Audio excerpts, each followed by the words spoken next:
Live from the BDN Studios, it's Bang and Dang. That's awesome. If you don't like that, then You ain't black. All right, back Outlaws, Gunslingers, Remastered, and basically wrapping up Prohibition era stuff. I think we got this episode about women, and then end it next month with the effects of Prohibition. What happened, and why was it bad or good in some cases? So then we'll move on to a good era with the Most Wanted era, starting off with Bonnie and Clyde. Prohibition was supposed to stop the beating of wives, but I think it made it worse. Well, clearly, it got lots of people killed. Right. Idiots. So, yeah. But this time we're talking about the women of Prohibition. Ooh-wee. Several notable ones. Don't we have a show? Or is that a Old West show with the women? The Bart Gang or something like that? No, Barker. Barker, yeah. I think that's the Most Wanted era. Oh, so that's coming up. Ma Barker. Yeah. Yeah. Women. There's several bootleggers. There was even one called the Queen of Row. So we'll take a look at them, them and women. You probably picture when you think of a Prohibition bootlegger, you probably imagine some guy in a flat cap, maybe a Tommy gun in the passenger seat, roaring down a dirt road with the feds in hot pursuit. But women bootleggers, they weren't just around. There's a good chance there were more of them than men. Yeah, I'd say. And honestly, they had some pretty huge advantages, too. They did, too. They're so lucky it was in a time of the world where women got the most respect in the public. So, like, no man would ever go up to a woman and accuse her of anything. Or touch her. Right. Or anything. So they can get away with a lot of stuff. First off, this one's wild. Back then, it was illegal to search a woman, like we were just saying, totally off limits, which meant women could move moonshine right under the law enforcement's noses. They can even have a flat tire and a cop comes by and put a new tire on the car that has a truckload of fucking moonshine on it. Nothing would ever be done. And they did just that. We're talking about hiding bottles on their person, sometimes even daring the old popo to go ahead and try to search them, knowing full well that they could not. And then you got juries. Well, juries back then were extremely reluctant to convict a woman of anything. There's no way she was doing that. Right. Look at her. Not Patty May. Right. She makes the best muffins. They just couldn't wrap their heads around the idea that a respectful lady might be running illegal liquor. Oh, but they can be whores, right? Right. The whole "a woman can never do such a thing" mindset worked heavily in the bootleggers' favor. Bet it did. Well, most of these women were smart about it, too. They kept a low profile. They didn't pick fights. They didn't even show off. Just a regular old lady fanning herself with a fan walking down the street. If one of them was caught near a still, she could try to play innocent, like, oh, that's not mine. Right. Problem was, once the sheriff had seen it, convincing him otherwise was a tough sell, Yeah, right. Like, well, but women, they weren't just making and running their own moonshine. They were also part of a strategy for the men. Male bootleggers would hire them to ride along on deliveries because everybody knew police were less likely to stop a couple in a car driving down the road. Word on the old street was that no decent federal agent would dare pull over a carload of women. Right. Excuse me, miss. Beg my pardon, but... I'm so sorry to disturb you. And it wasn't just small-time stuff either. There were entire smuggling syndicates that caught on to these legal loopholes. They started recruiting women specifically because of them. And over the time, that little advantage changed the numbers dramatically. By the height of Prohibition, it's estimated women bootleggers were outnumbering men 5-1. Ooh. We just didn't even know it. Wow. Let's take a look at Maggie Bailey. They call her the queen of the mountain bootleggers. She kicked off her career at just 17 years old. Honestly, she never really stopped. Making and selling moonshine wasn't a side hustle for Maggie. It was her life's work. She lived in Clovertown, up in Harlan County. Uptown. Right, up in Harlan County, Kentucky. Ooh, Harlan County. Here's the thing, people. Well, the people in Clovertown, they loved old Maggie. See, like we said, they loved Maggie. She wasn't just a local bootlegger. She was the kind of neighbor. I wonder if who'd help anyone out who'd fallen on hard times. If anybody's ever seen Justified, obviously that takes place in Harlan County, Kentucky. And one of the ladies there, she's basically runs the whole town, and she's kind of like the mob boss of the area. Her son's like the sheriff, and they're doing all sorts of crime shit. She does her own liquor, and her name is Mags in the show. I bet it's not. All right. Wow. Is Mags from Justified based off of Maggie Bailey? Yes, the character of Mags was based true. Bootlegger Harlan. Look at that. Look at that. You learn something new every day, huh? Man, fucking tastic. Well, she wasn't just a local bootlegger. She was the kind of neighbor who'd help anyone. She even helped send some local kids to college. oh, Picture. It's a house dress, apron, sweet grandmotherly smile. The kind of lady you expect to bake pies, not move truckloads of illegal liquor. well. I can get this. She never even touched the stuff herself. She never drank. But she kept selling moonshine well into her 90s. She even called herself an old bootlegger, like it was her official title. She said she started selling back when she was young to help her family make ends meet. Got to. And if you wanted a batch, the process was simple. You just pull around to the back of her house. She'd load you up with as much as you wanted. But she had some rules. She never sold to kids, and she wouldn't sell anyone she called a drunkard. Ooh, right. At least she has some standards there. Oh, yeah, standards. She was also sharp as a tack when it came to the law. Maggie, she educated herself on the Fourth Amendment. The one about search and seizure, you guys know that one. She could quote certain court cases backward and forward. This wasn't just a nice old lady with some jars of moonshine. This was a businesswoman who knew exactly how to protect herself. In her incredibly long career, the law only managed to convict her once for moonshining. Just once. And that's despite the fact that pretty much everyone in the whole world knew exactly what she was doing. What are you going to do? Like, what are we going to do? Well, then there's somebody called the Rum Running Queen. Rum running queen. It's 1928, Prohibition's full swing. A 26-year-old woman named Willie Carter Sharp. She's out here living like something straight out of a bootlegging action movie. She wasn't just running liquor. She was hauling it across the Virginia border into other states, dodging the law every step of the way. And the Popo, well, they knew her. They chased her plenty of times, even firing at her tires to try to slow her down. Oh, but they didn't care about doing anything to her. Right. But Willie had a reputation for slipping away. She earned herself the Rum Running Queen nickname. Fitting. When people asked her about it later, she didn't talk about the money or the business, or even the risk. She just plainly said, "It was the excitement that got me. Cars scattering, dashing along the streets. That was her fuel. She loved every minute of it. She lived in Franklin County, Virginia. The scale of her operation, jaw-dropping. Between 1926 and 1931, it's said that she moved more than 220,000 gallons of her homemade moonshine. A lot of late-night runs and close calls, I bet. Damn. Eventually, the law did catch up to her, and she was brought in. At her trial, though, the moonshine charges weren't the only thing people were talking about. Murders? The spectators in the courtroom were fascinated by something else. Oh, no. Willie had diamonds set into her teeth. Oh, ride through the store, tell make me a grill. And apparently, they caught the light every time she smiled. It was flickering and... Let's talk about somebody that wasn't making the booze, though. She was just out there trying to shut it all down. Meet Daisy Simpson. Daisy? One of the most well-known Prohibition agents of her time. Her home base, San Francisco. But old Daisy wasn't the type to stay put. She traveled to major cities like Chicago and New York, going wherever the work took her. When she got there, she didn't just walk in with a badge. Old Daisy, she went full undercover. She came up with her own disguises, slipping into local speakeasies, fancy hotels, and bustling restaurants. If an owner or bartender tried to serve her a drink, she didn't hesitate. Bam, arrested, right there on the fucking spot. Damn. And she didn't just have a couple of wigs and a hat to work with. It's been said Daisy had over 100 different disguises.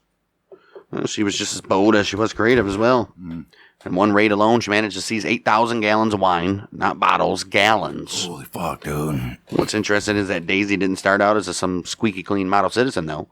So in her youth, she'd been a bit of a delinquent herself. Hanging around bars, keeping company with some questionable characters. Somewhere along the line, she flipped the switch. She probably had some I don't like this. Her daddy was a drunk. Right, or somebody fucked her up or something. Those past experiences actually worked in her favor. She knew the scene. She knew the people. She knew the tricks. It made her a very unique and effective agent.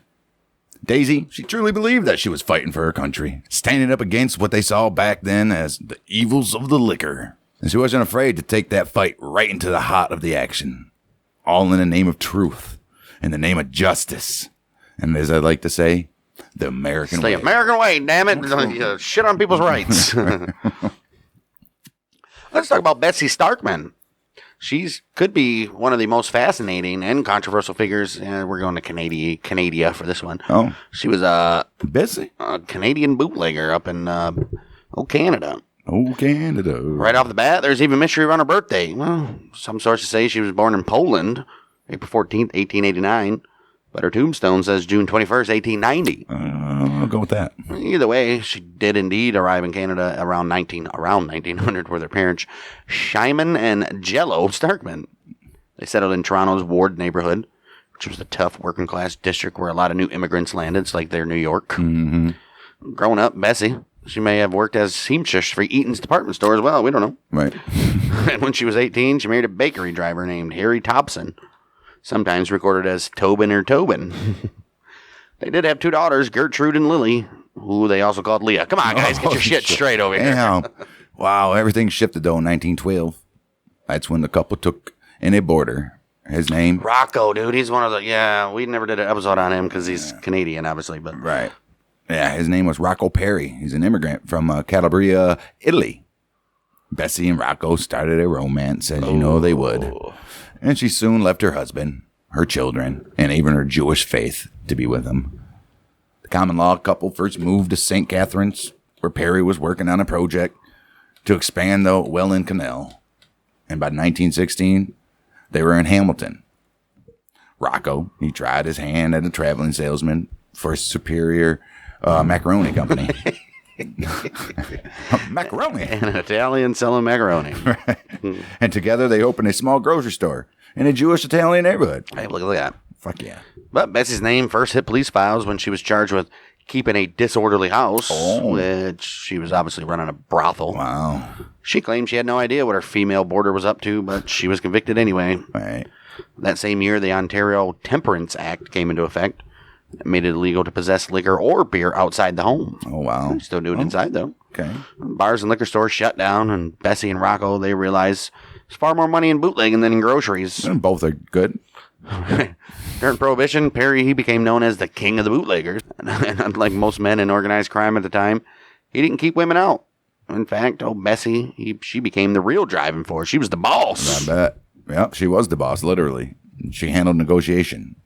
She placed orders with suppliers, laundered the money. She managed the payroll. She also cut deals with other gangs. She was, well, not to that extent, but what Sky eventually became for Walt or Skylar. Right. The Perry gang, they were busy. They operated in Kitchener, Toronto, Windsor, Hamilton, Niagara. And where do you think most of that booze ended up going? They even smuggled liquor into the United States, supplying cities like Detroit, Chicago, New York, Buffalo, Cleveland. The list goes on. Toledo, maybe. Man. Toledo, for sure. Well, by 1920, the couple, they moved into a large home on 166 Bay Street in South Hamilton, living lavishly with diamonds, expensive cars. You know, they had the works. But in 1927, trouble hit. They were called before the Royal Commission on Customs and Excise, which was investigating liquor smuggling. Oh, shit. Bessie denied any ties to bootlegging, but both she and Rocco, they were charged with perjury. You liars. Charges against her were dropped, but Rocco pled guilty, and he spent 6 months in a reformatory. He decided to take the full rap, but she went back home, which is good for Rocco. When Ontario's prohibition ended in 1927, the Perry gang had to find new income. So they turned to illegal drugs. 1929, the RCMP detained Bessie. She was in Toronto, and it was a drug raid. But they released her for lack of evidence. They couldn't find no drugs, huh? Then came August 13th, 1930. Just before midnight, Bessie and Rocco came home from an event. Oh. As she stepped out of a car into the garage, two men with shotguns opened fire. A neighbor walking his dog heard Rocco shouting that Bessie had been shot. She died instantly, I bet. Reports suggested that the two men pulled the trigger while the third drove the getaway car. Damn. As usual, police never find the killers, but the theories flew. It was maybe angry members of their own gang. Maybe Rocco himself did it. I think so. Or maybe she'd refused to pay Rochester gangsters for a drug deal. Nah. Either way, her funeral was August 17th, 1930. It was massive. One of Hamilton's biggest ever, they say. Damn. The Toronto Star, they estimate more than 20,000 people lined the streets and crowded Ohev Zedek Cemetery. She went to a Jew cemetery? No, well, she was Sounds Jewish. well, she renounced her faith, though. That's true. There were so many cars that when the first one reached the cemetery 6 kilometers away, Holy fuck. the Dude, last that's one's 12 miles. About, yeah. The last one still hadn't even left the house on Bay Street. Oh, my. Wow. But her controversial life followed her to the grave. Because her common law relationship with a non-Jew and her criminal reputation, a local rabbi, he said, I can't bury her. A visiting rabbi had to conduct the service instead. He's like, I'm not from here. I'm good. There was no cantor, no eulogy. Her grave, placed by a fence, far from others. Her tombstone once read, Bessie Stockman Perry, but the Perry name has since been removed. She wasn't even married to the guy. Right. Well, yeah, her story still pulls people in. It's 2014, the play Bootlegger's Wife told her story at Hamilton's Fringe Festival. She's been featured on Hamilton's Dark History walking tours. And in 2019, a fictionalized version of her appeared on CBC's Frankie Drake Mysteries. Oh, fantastic. But in that, she's portrayed as a mob boss running an illegal casino in 1920s Toronto. Same thing. Even teaming up with Frankie Drake herself for a case. Fuck yeah, Frankie. All right. For someone whose killers were never caught, her legend has never really been buried like she was, though. Right. And why did they shoot, Rocco? It's because he did it. Right. Let's take a look at Gertrude Lithgow. She's the queen of Rum Row. Rum Row. Rum Row. When it came to bootlegging during Prohibition, the biggest market for illegal booze in the United States, New York City. Right in the middle of it all was a young woman. Her name, Gertrude Lithgow. Gertrude, she worked for the British Scotch whiskey wholesaler, Haig and McTavish.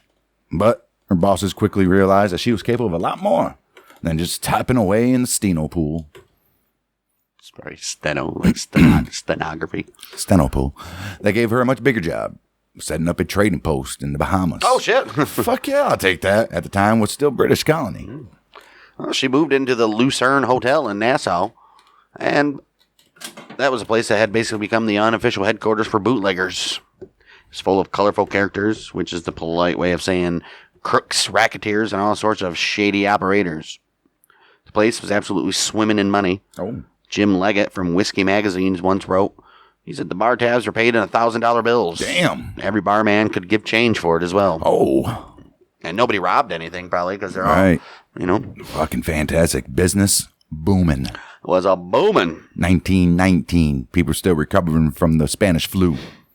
Scottish Still dying from it, right. probably. Scottish distillers just sent over 900 gallons of scotch to Nassau. Damn. 1920, the very first year of the Prohibition, that number exploded to 386,000 Damn. gallons. Isn't that crazy? See how they, the conspiracy theorists guys, the government always sets up something for something else. Spanish flu, and then all of a sudden, bam! Oh, everybody complied. Now Prohibition. Right. Oh wow, that's crazy stuff there, boys. In 1920, the very first year of Prohibition, the number exploded to 386,000 gallons. Bahamians had developed a huge thirst for the stuff, and Gertrude was right in the middle of it. Right in the middle of it. When old steamers came in from Europe loaded with booze, she was there to oversee the unloading. Then she strike deal with the rum runners, making sure her high-quality stock fetched only the highest prices. Fuck yeah. And she didn't just hold her own in a male-dominated world full of tough characters. She commanded respect, damn it. Ooh. Here's one story, and it tells it all. She heard a man had been bad-mouthing her. Ooh. So she marched straight into a barber shop while the guy was in the chair, with his face covered in shaving cream. She said, "Come with her to her office." No argument. Once there, she warned him plainly, "I put a bullet through you, as sure as you sit there." He left in a hurry. Damn, bad bitch. Well, once her liquor was sold, it would get loaded onto ships headed for eastern U.S. coast. Whiskey, rum, brandy, anything, basically. These motherships would anchor just outside the 3-mile territory limit. If you heard our John Ashley episode. No, right. That was King of the Everglades. Our other guy. The salesman or whatever he was. Bill McCoy, the real McCoy. He was Rum Runner's Row. They waited there for smaller boats to come out, load up, sneak the cases ashore. The floating black market highway became known Rum Row. Rum Just before Christmas in 1923, The Guardian reported 22 ships anchored off the New Jersey shore, all loaded to cheer up New Yorkers. And they all knew they were there, too. Nothing you can do about it because it's international water. Right. Prices were soaring because not much had been made. Prices were soaring because not much had made it to shore yet.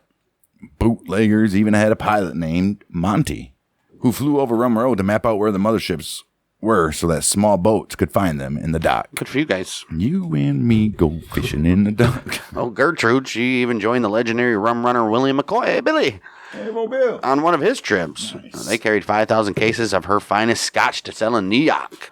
Oh, Billy, he called her a tall, slender girl with black hair, a brain as steady as her own dark eyes, and a history that was nobody's business. Oh, all right. About a mid-20s, Gertrude, she was a celebrity in the United States. That fame didn't last forever. 15 minutes. By 1925, she had convinced herself she was jinxed and that someone was planning to kill her. She decided to quit the trade entirely. She said, I'm done with this shit. She heard of what's-her-face. Right. Bessie? The Fairmount News, 1926, painted quite a picture of her. Paris gowns, jewels the size of hen's eggs, the respect of the toughest bootleggers on the Atlantic coast. But also a woman hiding out in a New York hotel suite, trying to recover her nerve and her health. Well, from there on, she slipped out of the spotlight. She spent decades living in hotels, including 25 years at the Hotel Tiller in Detroit. She eventually wrote her autobiography, The Bahama Queen, which came out in 1965.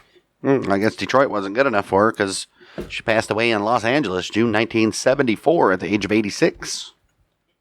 Well, she'll always be remembered as the woman who ran one of the most glamorous and high-powered bootlegging operations in the Prohibition era. That's where we go. With the women of Prohibition. Yep. Bootleggers, rum runners, crime bosses, even the agents chasing them. That's what we did right there. Yep, sure and fuck did. From quite small-town operators to international whiskey queens we've seen. Yes, we did. Some built empires. Some enforced the law. But all of them left their mark on one of the wildest chapters in history. Wow. Cool. Hey, man, Prohibition may be ended, but the stories are here for everybody to listen to. They still pack a punch. All right. All right, well, that's going to do it for Women of Bootlegging Prohibition. We'll be back next week for Serial Killer of TBD. Oh. All we know is somebody's guts are probably going to be disemboweled or something. Who knows? And then finish up Lucchese family with Henry Hill's story and then start all over again. You know, we roll around here. So Rolling. Subscribe, like, give us a comment, share us with your friends, leave a review, and we'll see you next week on Outlaws, Gunslingers for some serial killing action where the motherman is going to bang and dang.